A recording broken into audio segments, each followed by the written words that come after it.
Memang Bener IPM ini banget. isinya benar-benar pengusaha Luar muslim biasa. yang hebat.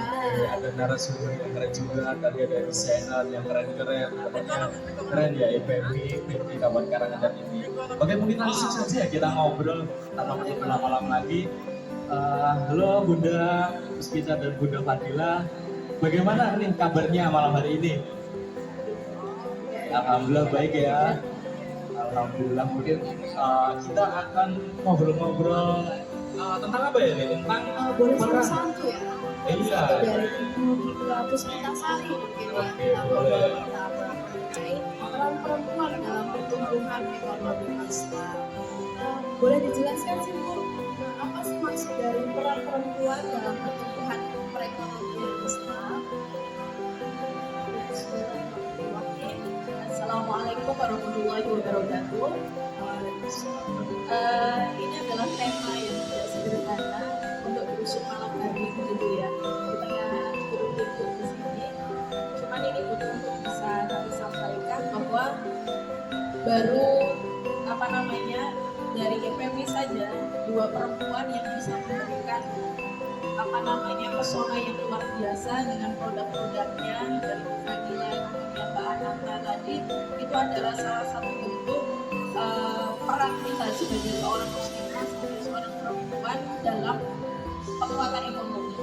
Dan ini kan yang diusung oleh IPMI ya, bahwa IPMI ini kan memang kumpulan pengusaha muslimah yang ingin memperkuat perekonomian yang ada di Indonesia.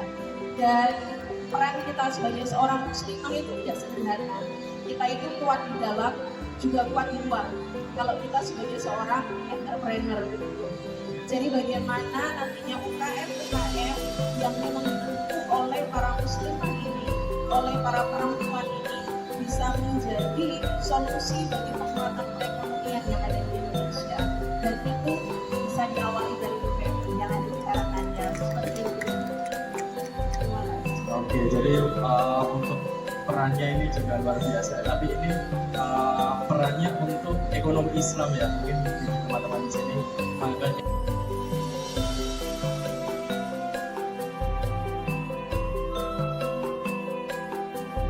Seorang perempuan yang sudah berumah tangga ya, berkeluarga. Nah, kita kan sebagai pemuda, khususnya Kak Misela sebagai perempuan yang masih muda, itu sebenarnya bisa nggak memberikan peranan terhadap ekonomi Islam itu sendiri, dan mungkin bisa dikasih contohnya sekalian sebagai perempuan yang masih muda atau pemuda muslimin gitu. Kita coba kita perkecil dulu sebutnya perekonomian Islam yang ada di sini. Kita coba masuk ke ranah UMKM yang memang sedang marak luar biasa, yang sangat kuat yang ada di Indonesia. Yang ini kalau kita lihat ya, running yang ada sekarang itu kan bagaimana anak-anak muda punya produk-produk yang sangat kreatif, bagaimana mereka itu juga menjadi penguasa dalam hal pasar online begitu dengan produk-produk kreatif mereka. Dan itu adalah salah satu contoh yang memang bisa dilakukan oleh para pemuda-pemudi untuk bisa memperkuat perekonomian Islam. Bagaimana kita asumsinya adalah perekonomian Islam ini adalah muslimah-muslimah begitu ya. Jadi bukan perekonomian Islam dalam hal secara global, secara umum, tapi bagaimana kita seorang muslimah, baik itu sudah berkeluarga atau mungkin masih single begitu ya Mbak ya, itu bisa sangat punya peran. Bagaimana saat saya mengawali membuat bisnis Brownie Cinta, kita awali dengan big why, meyakini dulu. Karena di awal itu kalau kita itu hanya sekedar membuat bisnis hanya untuk kepentingan keluarga saja, saya toko satu saja sudah cukup begitu ya, sudah sangat cukup untuk memenuhi kebutuhan keluarga. Tapi bagaimana kemudian kita membesarkan bahwa di luar sana itu masih banyak anak yatim. Di luar sana itu masih banyak orang-orang yang memang secara perekonomian itu butuh untuk kita bantu. Baik secara pengetahuan ekonomi, bisnisnya, atau bahkan bantuan berupa apapun begitu. Dan itu sangat mungkin dilakukan oleh pemuda atau bahkan siapapun sebenarnya. Tapi ini kita fokus misalnya muslimah yang memang harus handling di internal dan juga eksternal. Kita bangun keyakinan bahwa oke, saat saya selesai di satu toko itu hanya untuk saya. Tetapi saya ingin memperkuat perekonomian muslimah dan muslim yang ada di Indonesia, maka saya harus memperbesar size bisnis saya.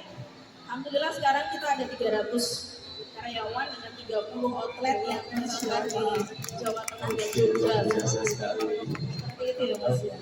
Masya Allah sekali nih. Oh ya, kita belum informasikan bahwa Ibu Bunda Musmitasari ini adalah owner dari produk makanan brownies cinta nih Kak. Oh. Yang sangat terkenal, pasti semuanya sangat juga terkenal tahu ya. Brownies cinta luar Benar biasa banget. sekali, sudah ada di mana-mana ya brownies cinta. Melanjutkan obrolan tadi deh. Kalau dari saya pribadi sendiri itu ingin bertanya Bu, ini mengenai pertanyaan pribadi saya ya.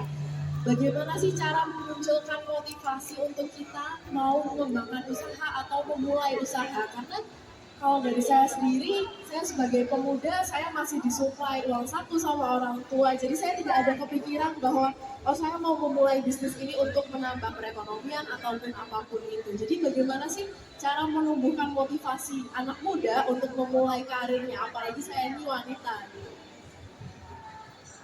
Reason to do atau alasan yang kuat untuk bisa memulai sesuatu itu harus kita cari. Dan semakin banyak kita itu bisa menemukan reasons atau alasannya, maka itulah yang memperkuat kita untuk bisa menjalankan sesuatu. Jadi kalau ditanya saat saya membuka bisnis brownies cinta, oh kalau cukup hanya sekedar untuk diri sendiri, sudah begini saja. Tapi kemudian saya mencoba untuk mencari apa tuh yang membuat saya itu harus membesarkan ini. Oh, saya ketemu dengan sekian banyak anak-anak yang memang mereka itu yakin piatu butuh untuk bisa dibantu. So, kalau saya hanya sekedar mempunyai bisnis satu ini saja toko, sangat cukup untuk saya, tapi bagaimana dengan yang lain? Itu baru satu alasan. Dan saat itu mungkin belum kuat, apalagi oh ternyata banyak sekali acara-acara yang memang bisa kita support dengan adanya brownies cinta begitu. Maka bagaimana peran kita itu ada, itu alasan yang kedua. Alasan yang ketiga apalagi, oh kalau membahagiakan keluarga saya saja itu belum cukup, maka saya harus membahagiakan keluarga besar saya. That's need lot of money begitu ya. Dan itu butuh omset yang lebih lagi. Dan ingat, omset itu, rezeki itu hanya akan mengalir kepada sebuah kepemimpinan, bukan mengalir pada produk. Produk yang bagus banyak, tetapi produk itu yang kemudian bisa booming, bisa besar, diterima oleh banyak orang, menghasilkan omset yang size-nya luar biasa, itu tidak semuanya bisa.